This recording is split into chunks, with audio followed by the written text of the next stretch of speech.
आमर धार्मिक और सांस्कृतिक परंपरा रे पर्वपर्वाणी पालनर धारा बहु प्राचीन।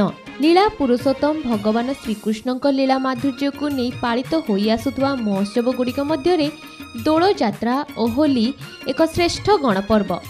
यह राधा कृष्ण उपासनार एक श्रेष्ठ परंपरा रूपे भारतीय जनजीवन रे अपूर्व माधुर्यर वार्ता प्रदान करे। आज को 5000 वर्षरु ऊर्ध्व अर्थात द्वापर युगर शेष में पवित्र दोल जात्रा अनुष्ठित होइथिबार जणा जाए। द्वापर युगर महान मानवीय लीला रे एक श्रेष्ठ पर्व रूपे गोपी गोपाल माने उक्त महान जात्रार अयामारंभ करथिले।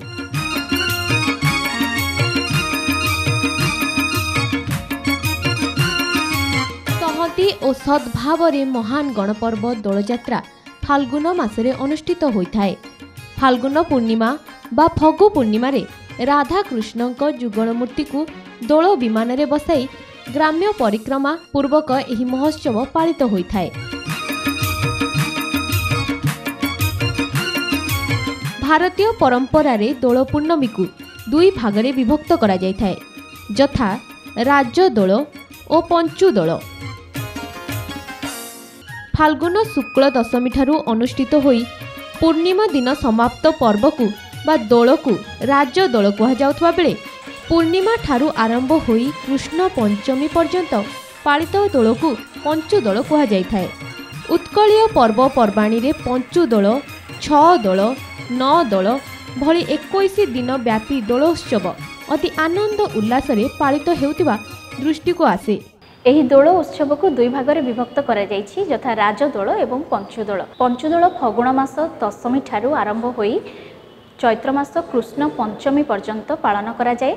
एहाकू पंचुदोल बोली कुहा जाए बा 5 दिनिया महोत्सव बोली कुहा जायथाय। एवं सेहीपरि 6 दोल, 9 दोल, 21 दोल एवं 10 दोल मध्य पालन करा जाए। एही समय रे दोल विमान रे राधा कृष्ण आसंती, घर घर बुलंती, भोग खाआंती। केवल सेतिकी नुहे, एहा द्वारा गोटे भाईचारार परिवेश सृष्टि होइथाए। समस्तक मनरे आनंद उल्लासर भाव उत्पन्न होइथाए।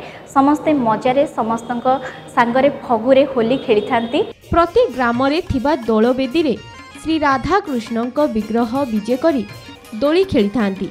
जदिओ एहा कृष्ण उपासनार एक अंग, किंतु अनेक ग्राम रे देवदेव महादेव मध्य दोल बेदी रे विजे करी फगु खेली थांती। वास्तव रे यह एक हरिहर उपासनार मिलन पर्व। भारतीय संस्कृति रे दोल जात्रार पौराणिक पृष्ठभूमिर स्वतंत्र महिमा और महत्व दृश्यमान। श्रीमंदिर रे अत्यंत श्रद्धा और निष्ठार सह दोल उत्सव को पालन करा जायथाए। श्रीमंदिररु दोल गोविंदक सह श्रीदेवी एवं भूदेवी फगु दशमी ठारू दोल पूर्णमी पूर्व दिन पर्यंत जगन्नाथ वल्लभ मठ को चाचेरी भोग पाई विजे करिथांती। दोल पूर्णिमा दिन श्रीमंदिरर पूर्व उत्तर कोणरे थिबा दोल बेदी रे पारंपरिक दोल उत्सव अनुष्ठित होइथाए। दोल बेदी रे फगु खेल सह श्री विग्रह माने दोली खेली थांती। एहा परे मणि विमान रे दोल गोविंद विजे करी श्रीमंदिर भितर बेढ़ारे 7 थर बेढ़ा परिक्रमा करिथांती।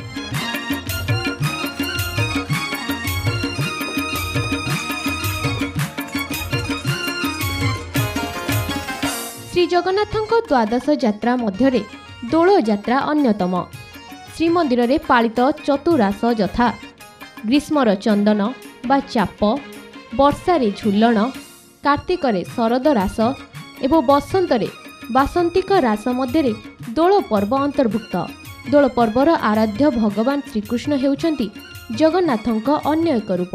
एई फाल्गुन मासरे जो रास अनुष्ठित हुए याकू बसंत रास बोली कहा जाए।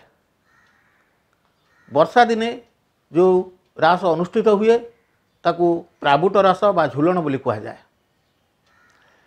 एवं कार्तिक मासरे जो रास अनुष्ठित हुए ताकू शरत रास बोली कहा जाए। मुख्यतः तीनोटी रास महाप्रभु जगन्नाथंकर लीला रे प्रकटित होता है।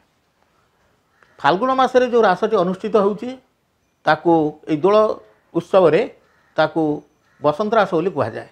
ये बसंत रास रे महाप्रभु को चाचेरी बेश हुअंती, फगुरे विभूषित हुअंती। सेथिपई तांकर रत्नसिंहासन अधिरूढ़ होता दारुब्रह्मठारे जो भाई भाव में फगु अर्पण कराए तांकर विजय प्रतिमा मदनमोहन श्रीदेवी भूदेई जितेबले बहिरागत हुअन्ति दोलवेदी को जाती सेठी फगु अर्पण करा जाए एथिपाई कहुई जे दोले च दोल गोविंदं चापे च मधुसूदनं रथे तु वामनं दृष्टा पुनर्जन्म न विद्यते। महाप्रभु श्री चैतन्य महाप्रभुंक शुभ जन्म तिथि हेउची पवित्र दोलपूर्णमी तिथि। वैष्णव मतावलंबी माने उक्त पवित्र दिन को महा आनंदरे पालन करिथांती। चैतन्य महाप्रभुंक ओडिशा अवस्थान कालरू ओडिशा माटीरे राधाकृष्ण उपासना सहित दोल उत्सव अनुष्ठित होई आसुछि। रात्रि कालरे श्री राधाकृष्णंक जुगल मूर्ति को सुसज्जित विमान रे बसाई नाम संकीर्तन सह नगर परिक्रमा करा जायथाय। दियंक ठारे चाचेरी भोग और फगु अर्पण करी भक्त और श्रद्धालु माने भगवत कृपा लाभ करी निजको धन्य मने करिथांती। पवित्र दोल पूर्णमी हेउछि गोपाल जाति समूहंक एक श्रेष्ठ पर्व। एही अवसर रे गोपाल माने गोसंपद अथवा गोमातांक सेवा पूजा धेनु पूजा करी मंगल कामना करिथांती। दोल पूर्णिमार पर दिन होली पर्व अनुष्ठित होइथाय।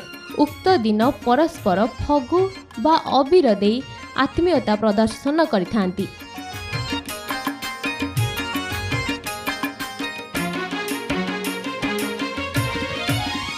ए दोल उत्सव 1600 ख्रीष्टाब्द चैतन्य समय अधिक व्यापकतर होता। चैतन्य महाप्रभु होती भक्ति मार्ग एवं नाम मार्गर प्रतीक।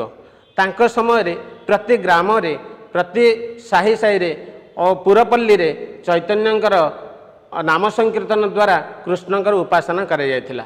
एक समन्वयात्मक जातीय गणपर्व। जाति धर्म वर्ण निर्विशेष रे सकल गोष्ठीर नर नारी होली पर्व रे स्व आत्मीयंक गहन रे रंग खेली मजा उठाई थांती। देखिबाकू गले होली एक भाईचारार महान गणपर्व।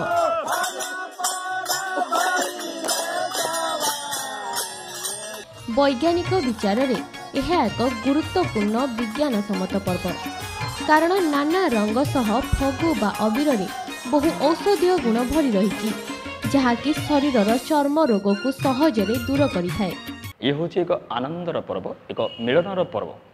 ये हूँ से अंचल एक आध्यात्मिक वातावरण सहित लोकों मध्य एक आध्यात्मिक स्पिरिचुअल पावर मध्य जागृत होता है। लोकों मध्य भातृत्वर भाव जागृत होता है। परस्पर मध्य को समस्ते महाप्रभुंकर से फगु को आनी निजक मध्य लगे आनंदर पर्व जागरण करते। ये हूँ बसंत उत्सव समय चली तेणु कहुए बसंतर ऋतु में यह बसंत रास भी कहुए। यही समय महाप्रभुंकर फगु को आनी निजर शरीर में जापन कले शरीर रही जावतीय रोग यही समय दूर होता है। जगत नियामक अनंत कोटि ब्रह्मांड नायक साक्षात वासुदेव कृष्ण जेतेबेले आविर्भूत होइथिले तांकर ह्लादिनी शक्ति देवी राधांक सह एवं अनेक गोपांगना मानक सह जो रासलीला प्रदर्शन करथिले महारास प्रदर्शन करथिले सेही रासर यह एक अंश विशेष जहा होची तांकर बसंत रास। एही अवसर रे आमे अति आनंद रे तांकर भगवानकर एवं दैवी शक्तिर कृष्ण एवं राधांकर पवित्र जो रंग खेल ताकू आमे पालन करूचे। रंग हेउची प्रेम और पवित्रतार श्रेष्ठ प्रतीक बोली जनमानस रे विश्वास रही। दोल पूर्णिमा एवं होली उभय हेउची प्रेम भक्ति स्नेह श्रद्धा समन्वय सद्भावना और आत्मीयतार पर्व। एही मधुर पर्व पालन परिप्रेक्षी रे द्वेष बाद मान अभिमान दूरीभूत होई भातृभाव उद्रेकपूर्वक जातीयता बोधर उन्मेष होता है। Bureau report Konark news.